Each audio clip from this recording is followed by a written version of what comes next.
موضوع جس کی خبر ہو کہ یہ صحیح معنوں میں فلسطین تک پہنچائے گا مال کو، ان کے سفیر تک پہنچائے گا، یہ ٹھکانے پہ لگے گا، کسی ایسی اچھی تنظیم کی تحقیق کر کے ان کے لیے ہم مال تو بھیج سکتے ہیں، ان کے لیے ہم روزے تو رکھ سکتے ہیں، ان کے لیے ہم دعائیں تو کر سکتے ہیں۔ ارے خدا کے بندو، ہم یہ تو کر سکتے ہیں کہ کم از کم یہودیوں کی پروڈکٹس اور یہودیوں کی جو مصنوعات ہیں ان سے تو بائیکاٹ کر سکتے ہیں۔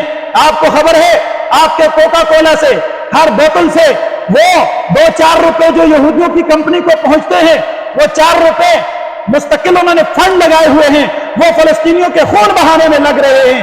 خدا کے بندو، کیا تم میک ڈونلڈ کو اور اس کی جتنی مصنوعات ہیں اور پیپسی کو اور کوکا کولا کو، اب تو ویسے بھی سردی ہے، اس کے علاوہ بھی کولگیٹ کا جو برش ہے، ٹوب ہے، اور پتہ نہیں کتنی ساری فہرست ملتی ہے پوری چیزوں کی، وہ دکان سے لے لو، علماء تمہیں دیں گے، مجھے جمعے کے بعد ملو، میں تمہیں بتا دوں گا کتنی پروڈکٹس ہیں۔ ان ساری مصنوعات سے بائیکاٹ کرو، یہ یہودیوں کی ہیں، کم از کم ہم ان کو خریدنا تو چھوڑ دیں کہ ان سے 2-2 روپے تو کم از کم ان کے خون بہانے میں شامل نہ ہو۔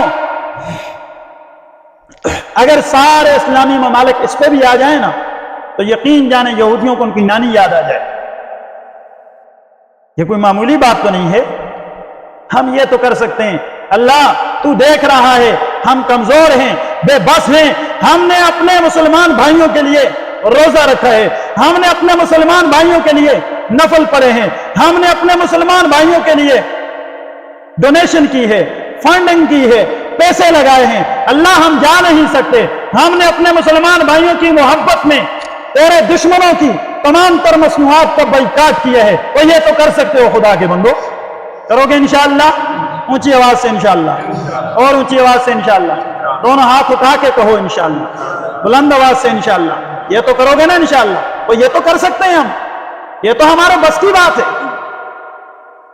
عزیزان گرامی قدر، یہ ہمارے کرنے کے کام ہیں، یہ اس وقت ہماری ذمہ داری ہے، چونکہ میزائل کا، ٹینک کا اور جدید آلات اور ٹیکنالوجی کا دور ہے، اس میں پتھروں سے، تلواروں سے قتال اور جنگ نہیں ہو سکتی، ہم جانتے ہیں۔